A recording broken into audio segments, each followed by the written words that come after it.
اور 600 روپیہ جرمانے کی سزا ہے. اس پورے مقدمے میں اگر جرم ثابت بھی ہو جائے, اس مقدمے میں انہیں 14 روز کے لیے, جو اسسٹنٹ کمشنر صاحبہ ہیں ان کو میجسٹریٹ کی بھی پاورز دی گئی تھی, مہرین بلوچ, انہوں نے ان کو 14 روز کے لیے جوڈیشل ریمانڈ پر جیل بھیج دیا, اور ان کی طرف سے ان کے وکلا بار بار استدعا کرتے رہے کہ ان کی ضمانت لے لی جائے. ان کے ضمانتی موجود ہیں, اور اس میں جو ڈاکومنٹس ہیں وہ بھی عدالت میں پیش کیے گئے کہ عرفان صدیقی صاحب کا نام مکان کی ملکیت میں نام ہے, نہ ان کا. اور پھر اس کے بعد 24 گھنٹے بعد کیا ہوا؟ پھر وہ بھی ایک ڈرامائی سین ہے کہ اتوار والے روز ان کو اڈیالہ جیل سے نکالا گیا اور پھر ان کی ضمانت سے رہائی ہو گئی. یہ بھی منظر دیکھنے میں آیا.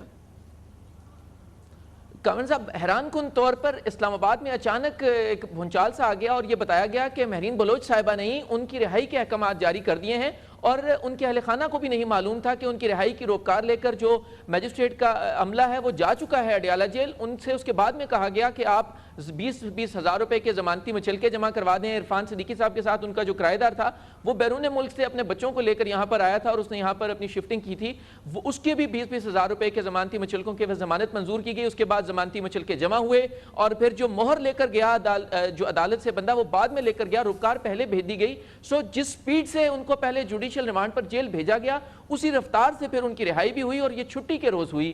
بڑا حیران کن تھا کہ اسلام آباد میں کورٹ پروسیڈنگز ہوتی ہیں اس میں جب تاریخ دے دی جائے, کیونکہ منڈے کی تاریخ دی گئی تھی ان کی ضمانت کے حوالے سے, اور اس کے بعد پھر ان کو اتوار کے روز ہی ریلیز کر دیا گیا.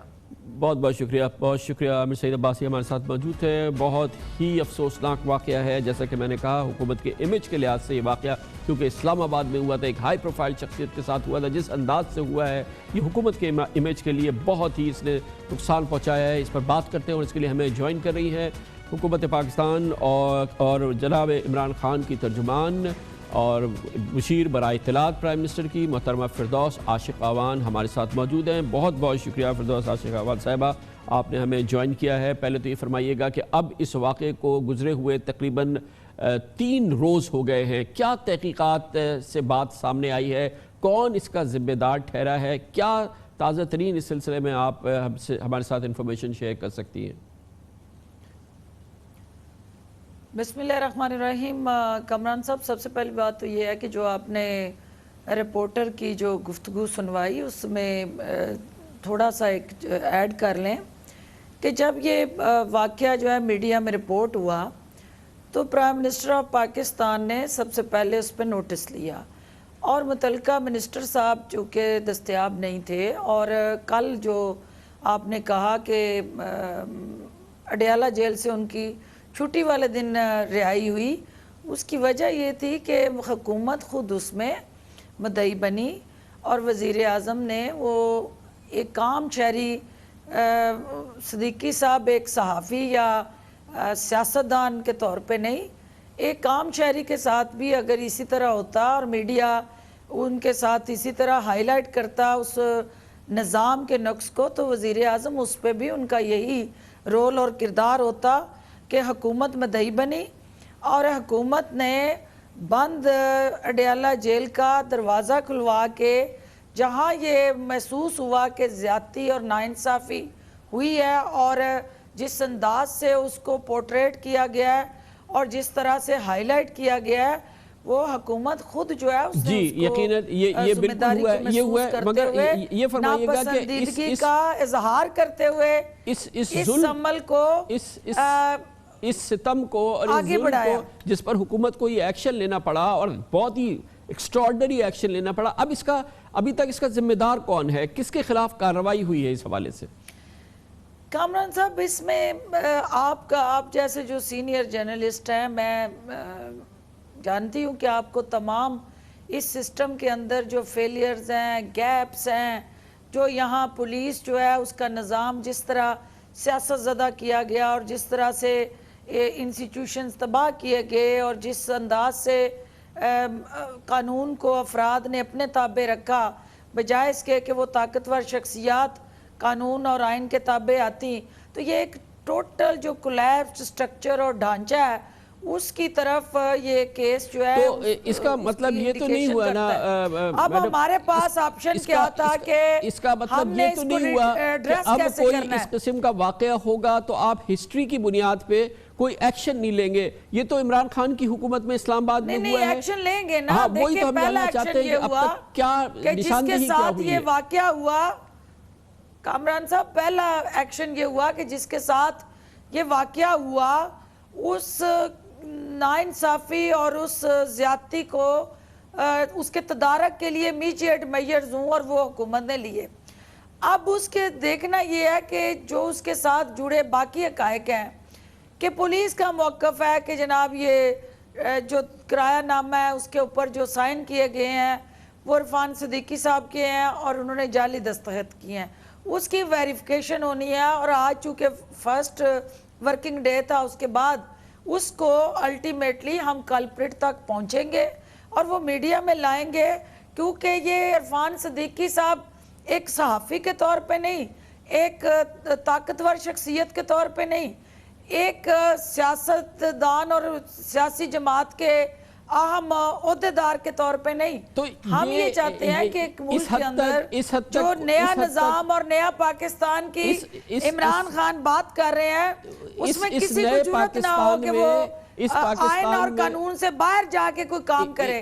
اس پاکستان میں فی الحال اس کی اجازت ہے کہ یہ جو شق 188 ہے جس کے تحت سیکشن 188 جس میں عرفان صدیقی صاحب کو رات 11 بجے چھاپا مار کے گرفتار کر لیا گیا اور پھر ان کو 15 روز کے جوڈیشل ریمانڈ پہ بھیج دیا گیا. یہاں تک کوئی پرابلم سامنے نہیں آئی کہ یہ چیزیں جو ہیں اس قانون کے تحت پولیس نے صحیح کیا جو کچھ کیا، میجسٹریٹ نے صحیح کیا جو کچھ کیا. نہیں، یہ کون کہہ رہا ہے کہ صحیح کیا؟ اگر یہ سب صحیح ہوا ہوتا تو وزیر اعظم پاکستان اس پر رپورٹ کیوں طلب کرتے؟ اگر یہ صحیح ہوا ہوتا تو حکومت اس میں مدعی کیوں بنتی؟ اگر یہ صحیح ہوا ہوتا تو پھر جیل کے دروازے چھٹی والے دن کیوں کھلتے؟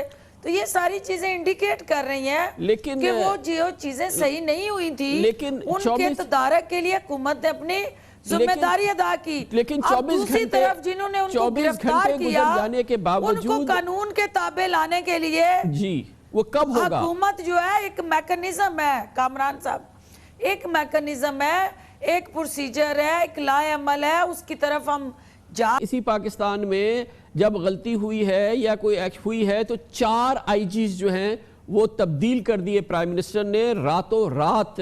4 بار ایسا ہوا ہے تو ابھی تک ایک سپاہی کے خلاف بھی ایکشن کیوں نہیں ہوا ہے؟ اس کی وجہ یہ ہے کہ جب تک کلپریٹ جو ہے اس کی ہم پراپر تحقیقات کے بعد وہ ویریفائی نہیں کرتے کہ جو جرم ہوا ہے جس کو وہ جرم کہہ رہے ہیں کہ بھئی یہ ٹیمپرڈ سائن ہے، غلط سائن ہے، تو اگر اس جرم کو وہ اس کی آڑ میں انہوں نے ان کو گرفتار کیا ہے، ہم یہ کہہ رہے ہیں کہ جو انداز تھا گرفتاری کا اور وہ غلط ہے اور اب وہ جرم ہوا یا نہیں اس کو جب تک اس کی تحقیقات نہیں ہوتی اور یہ نہیں ثابت ہو جاتا کہ قانون سے باہر جا کے جو عمل ہوا ہے وہ صدیقی صاحب سے ہوا ہے یا پولیس والے سے ہوا ہے، یہ تحقیقات کے بعد ہی ذمہ داری کا تعین ہوگا. اور میں آپ کو اشور کرتی ہوں کہ یہ 100% اس پہ کلپریٹ ول بی پنشڈ اور اس کے ساتھ 0 ٹالرنس ہوگی، کیونکہ جس نے بھی اپنی باؤنڈری سے باہر جا کے اس قسم کا کوئی کارنامہ انجام دیا ہے یہ حکومت کی سبکی کا باعث بنا ہے. بہت شکریہ محترمہ فردوس عاشقاوان، وزیر اعظم کی معاون خصوصی برائے اطلاعات النشریات ہمارے ساتھ موجود تھی. کمرشل بریک، اس کے بعد ذکر کریں گے ایک اور واقعہ ہے جس پر نگاہیں گڑی ہوئی ہیں، بہت امپورٹنٹ واقعہ. پنجاب مسلم لیگ نون کے صدر رانا ثناء اللہ خان عوام اینٹی نارکوٹک فورس کی کیس کی گرفت میں ہیں. ان پر الزام ہے کہ ان کی گاڑی سے 15 کلو ہیروئن نکلی ہے. بہت ہی امپورٹنٹ کیس ہے، اس کی بات کرتے ہیں ایک چھوٹے سے وقفے کے بعد. وقفے سے قبل ہم بات کر رہے تھے جناب عرفان صدیقی کے ساتھ ہونے والے دل خراش واقعے کی. جناب عرفان صدیقی کی ایک اور اہمیت یہ ہے کہ بہرحال ان کا تعلق پاکستان مسلم لیگ نون سے ہے. یقیناً وہ پاکستان کے بہت سینئر صحافی رہے ہیں. ان کا تعلق نہ صرف پاکستان مسلم لیگ نون سے ہے، وہ جناب نواز شریف کے بہت قریبی معاون رہ چکے ہیں. اسی پس منظر میں دیکھا گیا وہ واقعہ جس میں رات کو 11 بجے ان کے گھر پہ پولیس نے چھاپا مارا اور کرایہ داری ایکٹ کے تحت ان کو گرفتار کر کے ہتھکڑیاں پہنا دی. اسی قسم کا ایک واقعہ ہے جس پہ بڑی نگاہیں اس وقت جڑی ہوئی ہیں. مختلف قسم کا اس کے بیک گراؤنڈ ہے، اس کی ڈیٹیلز ہیں، مگر اس پر بھی میڈیا کی نگاہیں ہیں. وہ ہے جناب رانا ثناء اللہ خان جو پاکستان مسلم لیگ نون کے صدر ہیں، ان کی گرفتاری ہوئی تھی ہیروئن کیس میں. ان کی گاڑی سے 15 کلو ہیروئن نکلی تھی. آج انہیں لاہور میں انسداد منشیات کی عدالت میں پیش کیا گیا، اور جہاں پر اس کی سماعت ہوئی وہاں پہ جناب رانا ثناء اللہ کے وکیل نے جو جج صاحب تھے ان سے درخواست کی کہ رانا ثناء اللہ دل کے مریض ہیں، انہیں گھر سے دوائیں کم از کم لانے کی اجازت دی جائے یا ان کو گھر کا کھانا دینے کی اجازت دی جائے، جس پر کہا گیا کہ آپ تحریری درخواست دیں، اس کے بعد اس پہ فیصلہ ہوگا. یہ واقعہ ہے 23 جولائی کو جب ANF نے رانا ثناء اللہ کے خلاف 200 صفحات پر مشتمل ایک چالان عدالت میں جمع کرایا تھا. اس چالان میں کہا گیا تھا کہ رانا ثناء اللہ کو سکھیکی کے قریب روکا گیا، اور جب منشیات سے متعلق ان سے پوچھ گچھ کی گئی تو رانا ثناء اللہ نے اپنا سوٹ کیس کھول دیا. رانا ثناء اللہ نے ہیروئن کی موجودگی تسلیم کی، اور چنال کے متن میں کہا گیا کہ رانا ثناء اللہ کے گارڈز نے ANF حکام سے ہاتھا پائی کی اور سنگین نتائج کی دھمکی دی. اس موقع پر ملزم رانا ثناء اللہ سے 9mm پسٹل بھی برآمد ہوا. رانا ثناء اللہ نے اقرار جرم کرتے ہوئے بتایا کہ وہ گزشتہ چند سالوں سے منشیات کی اسمگلنگ کرتے ہیں. یہ ANF کے چالان میں لکھا ہوا ہے. اس سے قبل میاں شہباز شریف گرفتار نون لیگی رہنما رانا ثناء اللہ سے اظہار یکجہتی کے لیے آج جوڈیشل کمپلیکس پہنچے تو پولیس نے شہباز شریف کو گاڑی سے اندر جانے کی اجازت نہیں دی. تاہم بعد میں شہباز شریف نے عدالت کے احاطے میں رانا ثناء اللہ سے ملاقات کی. شہباز شریف نے قومی اسمبلی میں اظہار خیال کرتے ہوئے کہا کہ آج رانا ثناء اللہ سے ملاقات ہوئی ہے، ان کو قید تنہائی میں رکھا جا رہا ہے، ان کے ساتھ ایسا رویہ رکھا گیا ہے جو دشمن سے بھی نہیں رکھا جاتا. میں آج صبح عدالت میں رانا ثناء اللہ صاحب کو ملنے گیا. جیل میں تو ملنے کی میری درخواست ریجیکٹ کر دی گئی، ایون ایز لیڈر دی اپوزیشن. مجھے عدالت میں بھی جانے سے آج پوری طرح روکنے کی کوشش کی گئی. 6-7 پوائنٹس پر انہوں نے بلاکیٹس لگائے ہوئے تھے اور مجھے پھر وہاں پر جانا پڑا. پھر میں راستہ بنا، میں بڑی مشکل سے اندر پہنچا اور رانا ثناء اللہ صاحب سے میری ملاقات ہوئی. اس وقت تو رانا ثناء اللہ خان پنجاب PMLN کے سربراہ ANF کے اس کیس میں زیر تفتیش ہے، مگر اس سے پہلے 11 اپریل 2019 کو پاکستان مسلم لیگ نون کے رہنما جناب حنیف عباسی کو لاہور ہائی کورٹ نے ایفیڈرین کیس میں عمر قید کی سزا معطل کر کے ان کی رہائی کا حکم دیا تھا. حنیف عباسی اور دیگر ملزمان پر جولائی 2012 میں 500 کلو گرام ایفیڈرین حاصل کرنے کا مقدمہ دائر کیا گیا تھا. ANF نے حنیف عباسی سمیت دیگر ملزمان پر 9C ایکٹ کے تحت یہ کیس رجسٹر کیا تھا. ایفیڈرین کیس سیاسی طور پر نشانہ بنانے کی ایک مثال بنا اور اس بارے میں مختلف سوالات اٹھائے گئے، جس میں سب سے اہم سوال یہ تھا کہ 9 فارما کمپنیز کو یکساں الزامات کا سامنا تھا اس کیس میں، لیکن سزا صرف ایک کو ہوئی اور مرکزی ملزم تک کو اس کیس میں شامل نہیں کیا گیا. حنیف عباسی کی سزا کے 2 ماہ بعد گلوبل فارما کو کلین چٹ دے دی گئی، حالانکہ دونوں پر الزام آئیڈینٹیکل تھا.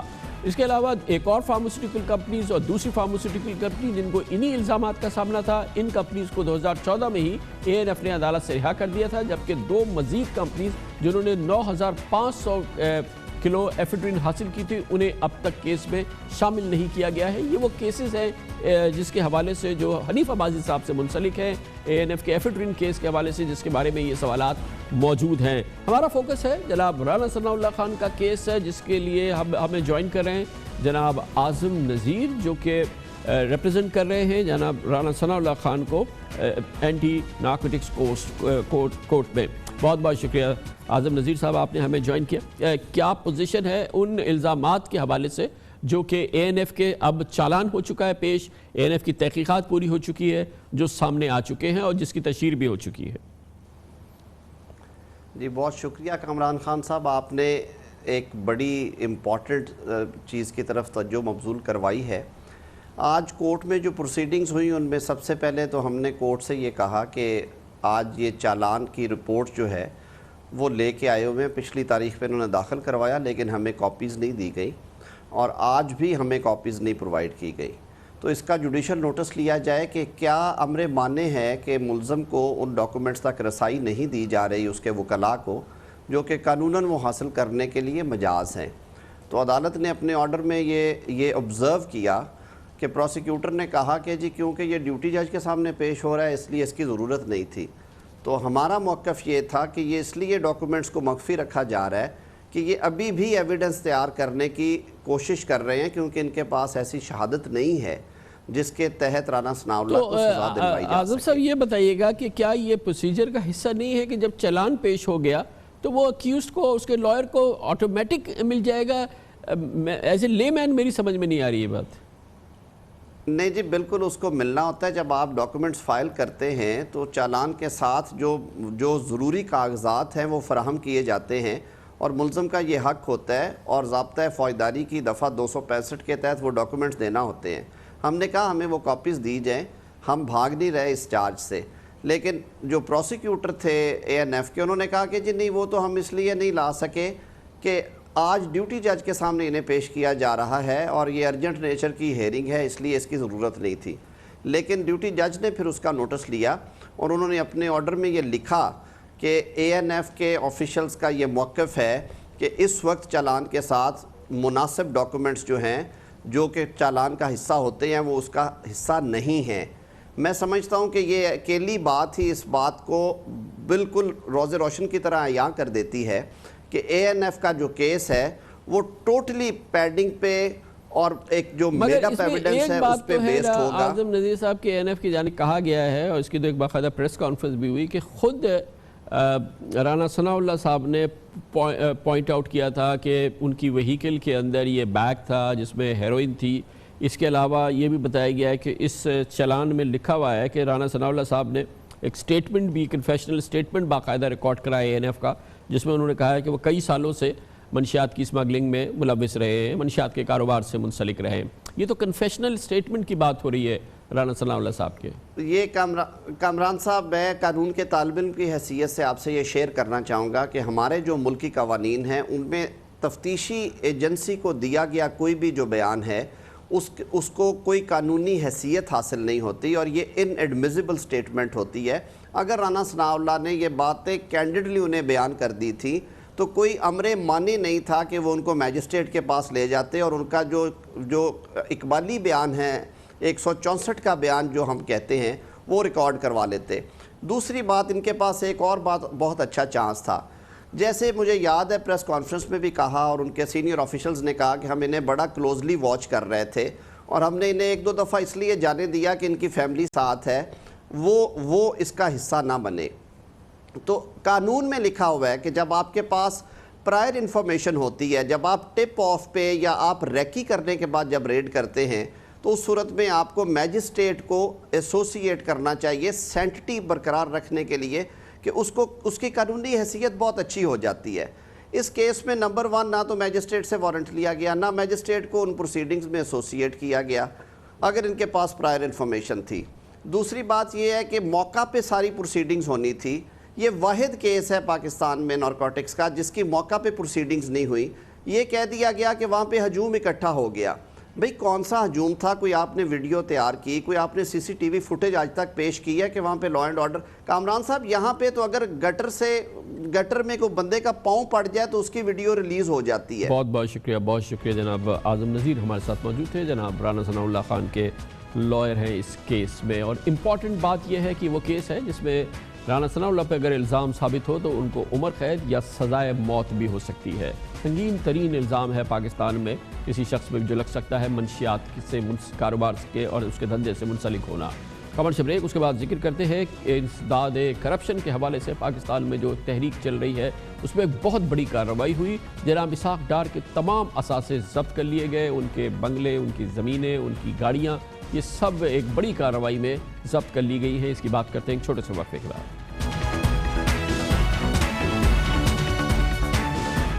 پاکستان پیپلز پارٹی پاکستان مسلم لیگ نون کے رہنماؤں کے خلاف جو کرپشن کے الزامات میں اس وقت ایکشن جاری ہے، جو تحریک جاری ہے، اس سلسلے میں ایک بڑا ایکشن ہوا اختتام ہفتہ جب نیب نے سابق وزیر خزانہ جناب اسحاق ڈار کی پاکستان میں تمام جائیدادیں ضبط کرنے کے احکامات جاری کیے۔ ہفتے کو نیب کی ہدایت پر لاہور کی ضلعی انتظامیہ نے اپنے آفیسرز کے ساتھ مل کر پولیس کے ساتھ مل کے گلبرگ لاہور میں واقع اسحاق ڈار کا 4 کینال 17 مرلہ پر مشتمل حجویری بنگلہ سرکاری تحویل میں لیا۔ تفصیلات کے مطابق نیب نے اسحاق ڈار کے جو اثاثے اپنی تحویل میں اب تک لے لیے ہیں ان میں لاہور کی الفلاح بلڈنگ سوسائٹی میں 3 پلاٹس، جبکہ اسلام آباد میں 6 ایکڑ زمین،